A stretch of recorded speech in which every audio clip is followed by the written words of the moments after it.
Hello and welcome back to a special episode of the Talktagon. We apologize, having some technical difficulties, of course. So we're going to pick it back up with the UFC 230 main card. My name is Ty O'Keefe, and I am joined by Craig Allen of the Fight Night Picks podcast, also co-host of the show, and Kristen King of Fansided MMA. Now, if something happens, we cut out. We'll just rely on Craig and Kristen to carry it through, so we apologize ahead of time. Now, the main card, Craig, let you start it off here as we've been doing for the entire show. Clark Kent back at it again. Let's get into it. So first fight on the main card, you got middleweights Derek Brunson, Israel Adesanya. This could easily be the main on any other card. If it was a fight pass or a fight night, this could be your main event.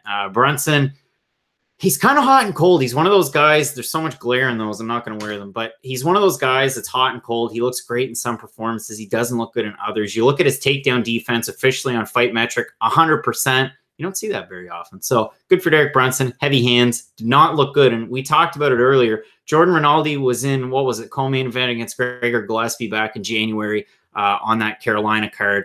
Main event was Derek Brunson, Jacare. And, of course, Derek Brunson got knocked out. Jacare working out at Fusion XL in Orlando. He's looked great, and that kind of leads me into the co-main later on. But Brunson ranked 6th, Adesanya ranked 9th. He's kind of that next phenom. They're likening him to Anderson Silva, which is surprising. And the odds have Adesanya roughly minus 335 favorite, Brunson plus 250, Adesanya 14-0. I mean, what can you say? Like, I don't see a way for Derek Brunson to win this fight. I think that Adesanya is way too elusive. Maybe he wasn't great in the Marvin Vettori fight, but at the same time, he won it by split decision. And Vettori's no slouch, and now he's in trouble for a tiny tainted supplement. But yeah, we'll have to see. I mean, I have Adesanya in this fight. Yeah, and I agree. I don't know. The UFC seems to really want Adesanya to be successful, and rightfully so. He's a very interesting guy. I like Adesanya in this fight too, and I think he's just going to be too fast for Brunson. I think it's Adesanya's time, and it's undeniable. Plus, he's great with the media. Can't deny he's been an attraction this week, and he's interesting to listen to. What do you think about this fight, Kristen?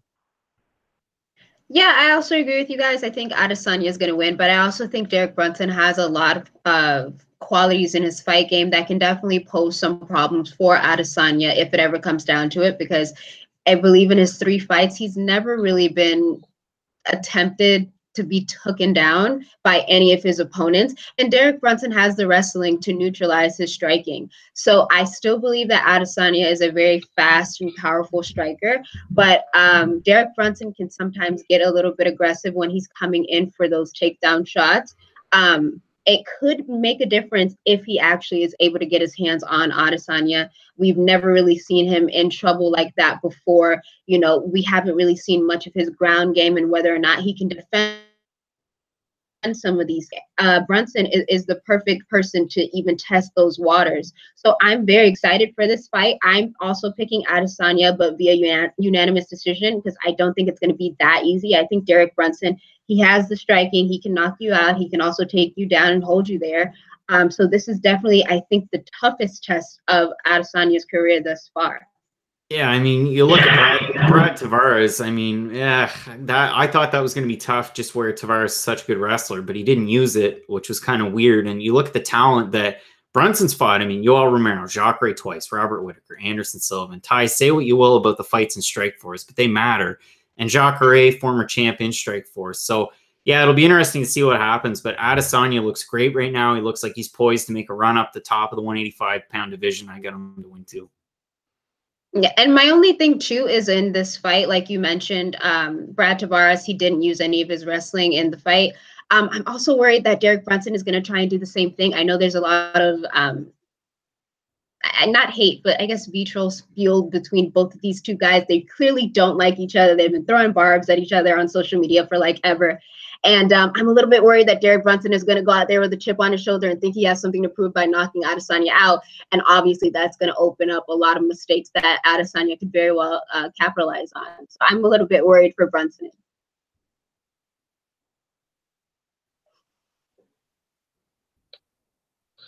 I will let Craig guide it because I'm having some severe technical difficulties here. I can't even pull up the card right now. So I'm going to have to just rely on my encyclopedia of knowledge. Go ahead, Craig. You seem to be a little bit behind us, but the next fight, it's another one of those ones. I mean, it's a bit of a head scratcher as to where it's placed on the card. I think you've got former prelim feature and Carl Roberson in his last fight. He took on Cesar Ferreira, lost, but that was a featured prelim. Taking on the Welsh paratrooper, still serving in action, Jack Marshman, 22-7. I got the Lewis Brown poster behind me. Marshman was on that card, got knocked out by Thiago Santos, highlight reel type of loss. But you look at Marshman, he fought top talent, whether it was Cage Warriors guys, just generally, you know, some of the bigger names in Europe. I'm big on that scene. So you look at Lee Chadwick, a guy who was middleweight champ in Cage Warriors, lost his belt on the scale in his last fight. He weighed over and they stripped him. Scott Askham fought Ion Pascu, who's in Bellator again now, and Abu Azaitar, who we've seen join in the UFC here recently. So Marshman fought that who's who, 1 and 2 in the UFC, losses to Thiago Santos recently as well. Shoeface Antonio Carlos Jr., who was set to take on, you know, Canada's own Elias Theodorou, but that's not going to happen. So he got submitted in that fight. As far as the odds, I mean, you look at it, Roberson -275, Marshman +225, and I love watching Marshman fight. It's a tough one. I mean, I've watched Roberson fight. You look at the win over Ryan Spann on Contender Series, and then you look at the fight against Ferreira, and I just don't know what to expect from him. So realistically, I'm going to pick the underdog in Marshman in this fight. Yeah, I'm not going to disagree with you, but due to these technical difficulties, I'm going to let you and Kristen go ahead and just continue on without me, and I'm just going to sit here because I think I'm going to ruin it if I don't. So, Kristen, I don't know. I mean, how do you see this fight going between Roberson and Marshman? I think I would have to agree with you in the Marshman area. I just feel like Roberson, I think he also came up from Contender Series and he had that knockout with over Ryan Spann, and it looked great and all. But I don't know. I feel like Marshman maybe has a little bit more experience to kind of lead him throughout the fight, and I believe that his wrestling is a little bit better than Roberson's, but Roberson always is going to have that ability to knock you out at any moment. So I don't know. I feel like this for me is a pick'em fight. It could be either or. I wouldn't be mad at either man if they won, to be honest. Yeah, it's a tougher one. It's one of those ones where neither one of the guys are ranked and they're on an MSG card, which kind of makes you wonder why it's up there. It seems to me like more of a prelim fight. Maybe have Eubanks taking on Modafferi instead. You switch them, but yeah, we'll have to see how it plays out. And then the next fight, it's a little bit of a head scratcher too, because you have David Branch taking on an unranked Jared Cannonier. And we've seen Branch have so much success in World Series of Fighting, 2-division champ. He's -375 to -400 favorite to Cannonier's +300. And Ty and I, we talked about it earlier on today, but you look at a guy like Jared Cannonier, fought good talent before. I mean, his first fight in the UFC was a knockout loss to Sean Jordan, a guy who couldn't even make weight in PFL, but it was tough because you saw Cannonier fight decent guys at heavyweight. You see him fighting decent names at light heavyweight. And he looks so-so. I mean, he's got power, but he has cardio issues. His only fight that went to decision was a win against Ion Cutelaba, who was in trouble for blood doping and also has his own cardio issues. So in this one, I mean, Cannonier 3-4 in the UFC, lost his last two to Jan Blachowicz and Dominic Reyes, both guys who've looked pretty good. And David Branch, I mean, he's fought a who's who and he still looks good, even at his age. That's true. And I think that what worries me the most is I believe that this is Cannonier's first time at middleweight, if I'm not mistaken. And it's a little bit of a short notice fight for him. I think this is on 2 weeks notice. So 2 weeks notice, your first time at 185, and you're taking on a guy like David Branch. I mean, the cards are obviously stacked against you. He has good wrestling. However, his takedown defense is a little bit subpar. And we all know that David Branch on the ground is a jiu-jitsu wizard. I mean, once that guy gets you there, he can go ahead and submit you in any which way that he pleases. So that is what worries me a little bit about this fight. I think Branch's striking has also caused a lot of problems. I mean, he almost knocked out Luke Rockhold before he tapped to strikes. And he also knocked out Thiago Santos, which has looked like a freak at light heavyweight. That's something to say about that, too. So it's one of those things where, I don't know, I feel like the experience, the ground game and the striking, his ability to mix it all together, it should be a unanimous decision win for Branch. And even if it's not a unanimous decision, I could very well see a submission maybe in the second round.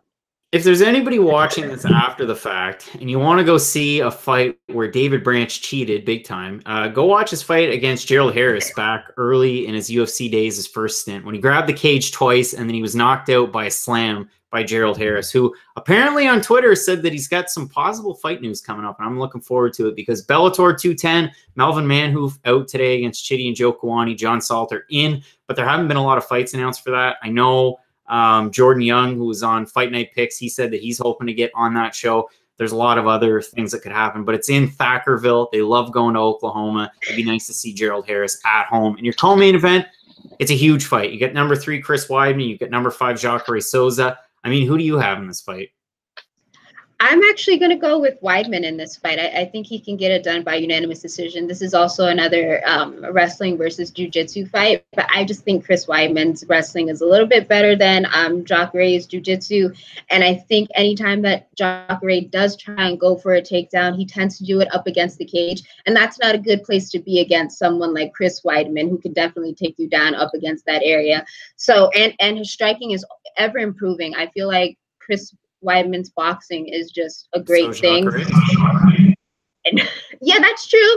That's true. But for me, I feel like Weidman gets it done. I think it's a tougher fight, no doubt, than the Luke Rockhold fight. Obviously, everyone wanted to see that and all that stuff. But this is also a fight that's been called out for several years. I think Chris Weidman and Jacare Souza have wanted to fight each other for quite some time. And now that we finally get it, it'd be interesting to see how it plays out because we've wanted it for so long. And then you also have to think at that time, Chris Weidman was at the top of the division and Jacare Souza was making his name again in the UFC. So I feel like it plays out differently here. I just picked Chris Weidman via unanimous decision. I'm not going to give Jacare the opportunity for some kind of upset here. I just don't see it happening. His last fight was weird against Kelvin Gastelum. If you look at the metrics, the stats, it's tough to say that Gastelum won. And if you look at Weidman, his last win was, of course, Gastelum, that common former opponent. But since then, Gastelum's progressed, got the win against Jacare, got the knockout of Bisping in the main event, and now he gets the title shot against Whitaker. For Weidman, he sat there on the sidelines, had some injuries, but he's been calling for a title fight, which to me didn't make any sense. It's not fair. You have to prove it to me that you deserve it. I mean, he, of course, looked like a world beater before, losing the belt, lost the 3 times in a row. That kind of sketchy one against Gegard where he's trying to play the game, have the 4 points down. That's really cheap, Chris Weidman. So I didn't appreciate that. And that's not a reason why. I'm picking Jacare, and we lost Ty officially. But I'm picking, yeah, we lost him. So I'm picking Jacare in this fight because, yeah, his striking's ever improving. The knockout of Brunson where he was at home. If you watched, I think it was Embedded episode 3. I watched all 4 before we came on. But, oh, now he's joining back again.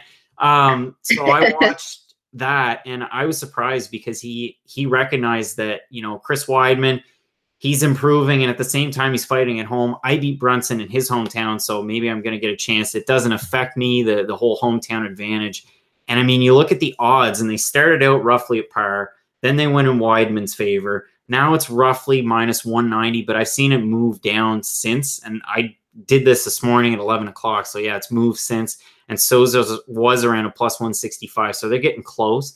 But I think Jacare with the jiu-jitsu, we haven't seen him really practice it all that much. We've seen him work on his wrestling and striking. I think it's just fundamentals. So, I mean, what's the point? I mean, I know how to stick handle a puck in hockey. Why would I go back and sit there and drill it all the time? Exactly. And we've seen before that Jacare's wrestling is definitely something that should have been worked on for a very long time. And I'm glad that he's also working on it. So if he's improved in that area, that's great. But against someone like an All-American Chris Weidman, I don't know. The only way maybe Chris Weidman has shown questionable fight IQ before, I mean, the spinning back whatever attempt against Luke Rockhold essentially sealed his fate when he lost that fight. And maybe his conditioning could be a bit of a problem because when he went for that last takedown against Yoel Romero, and Yoel Romero countered with that knee, that kind of proved fatal for him as well. So I don't know. I'm still picking Weidman. It's just 2 minor things that he may have an issue with, but I don't see that, being too much of a problem in the fight against Jacare.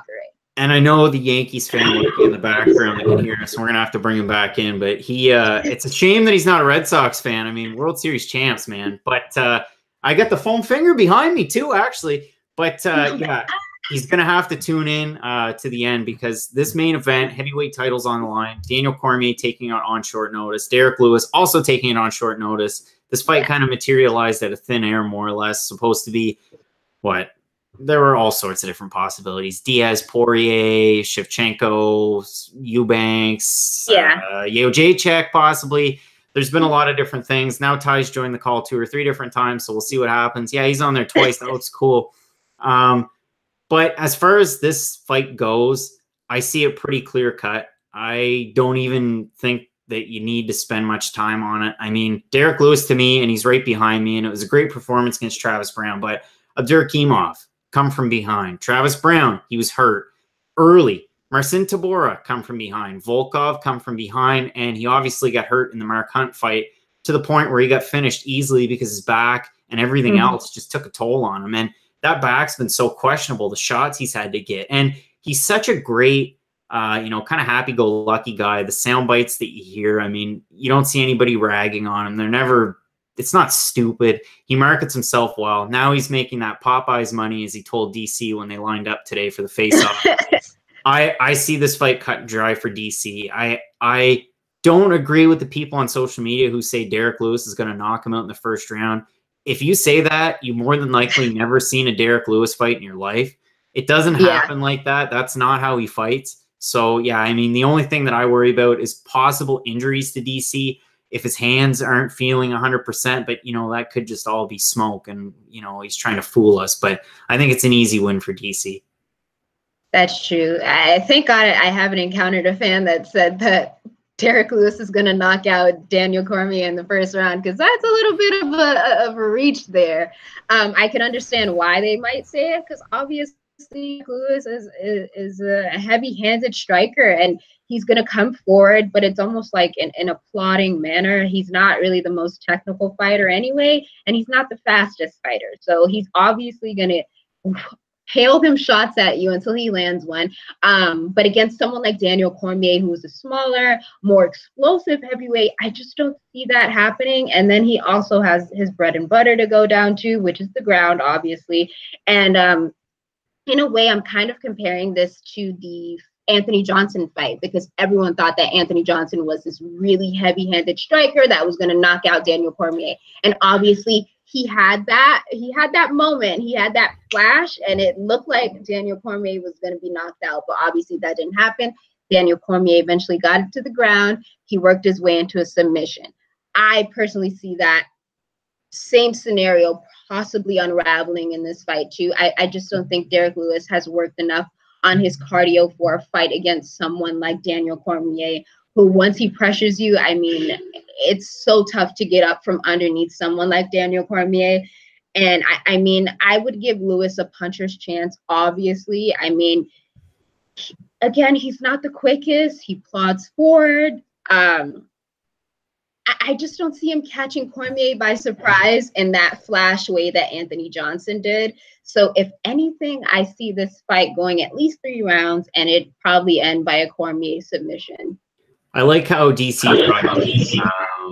Muay Thai kickboxer guy by the name of Thiago Beowulf, which is a great name, and a big guy to hit. So a good guy to kind of try and replicate Lewis. But the thing is with Beowulf, he moves a lot better. You look at Lewis, and it's just the way that he walks. It's kind of flat-footed, and it's kind of like this, and he doesn't move that great. He throws those crazy kicks. He's very athletic, and I think his cardio is deceiving. And actually, I picked Derek Lewis in every single one of his fights to win. I was wrong in the Hunt fight, and then last month, which is crazy, I picked Volkov, and I said Volkov's going to be able to win this fight. He looked like he was running away with it. And then it was just stupid. All he had to do was run around. And instead, he took the Andrei Sukumtoth version and decided to go in, and he lost it. I mean, Sukumtoth a little bit different. But still, Lewis, plus 500.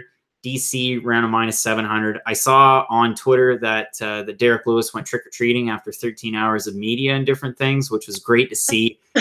There they're both really articulate guys. It's a shame that one of them really has to lose. And as far as Derek Lewis is concerned, opportunity of a lifetime. He's talking about setting up his family financially. He got this Popeyes deal. It's great for him. And if he doesn't lose, he doesn't really care. And that's a good thing to see, because you look at some fighters like Chris Weidman. We talked about it, Ty and I, Robbie Lawler. It's kind of an identity thing when you're the champ. And when you lose it, you wonder what happens. And for Derek Lewis, I don't think it's going to faze him at all. He's just such a happy-go-lucky guy, and it won't make a bit of difference.